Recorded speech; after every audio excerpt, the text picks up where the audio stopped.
maintenant de l'avenir de la fonction publique. Je ne vais pas vous refaire le détail du projet de loi qui a été rejeté par l'ensemble des organisations syndicales. Projet de loi qui a été mis donc en débat parlementaire depuis maintenant le mois de mai. Assemblée nationale, Sénat qui fait des propositions sur le projet de loi adopté par l'Assemblée. Et le 4 juillet de cette année, réunion donc de la commission mixte paritaire pour essayer de se mettre d'accord sur les points qui sont retenus. Eh bien, bizarrement, sénateurs et députés sont tombés d'accord sur les pires des options qui sont possibles. Ben oui, ces messieurs, dames, ils ont discuté. Ils sont arrivés au constat. En fait, toi, Sénat, disons, tu as proposé le rétablissement de certaines compétences des CAP. Non, tu rigoles. Bah oui, tu penses bien, on rigole. C'est juste pour que tu puisses me dire non, toi, à l'Assemblée nationale.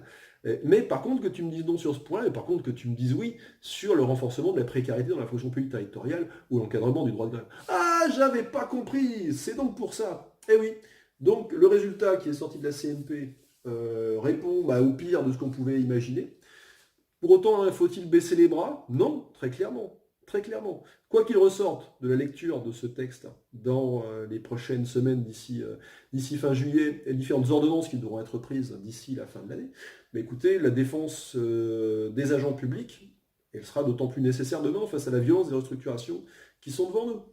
Donc, il n'y a pas de raison qu'on ne baisse le drapeau. Sachez que la Fête c'est faux, en l'occurrence, a l'expérience d'avoir su adapter son mode d'organisation suite aux ordonnances travail dans le privé.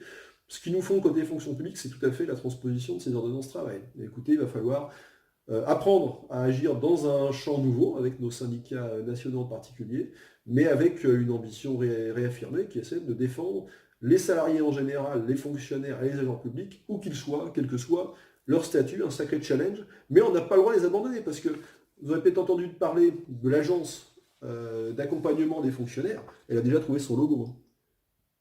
Elle a déjà trouvé son logo. Et sachez que la loi fonction publique, elle fait bizarre dans son contenu, alors même que le procès France Télécom est en train de se terminer. Un petit sondage. Aimez-vous le service public? Oui? Alors qu'êtes-vous prêt à faire pour le défendre? Écoutez, cet été, quelque chose de très facile. Au-delà d'utiliser notre petit cahier de vacances pour défendre le ministère de l'écologie, vous pouvez aussi aller sur le site du ministère de l'Intérieur et demander la réalisation d'un référendum d'initiative populaire pour empêcher la privatisation d'aéroports de Paris.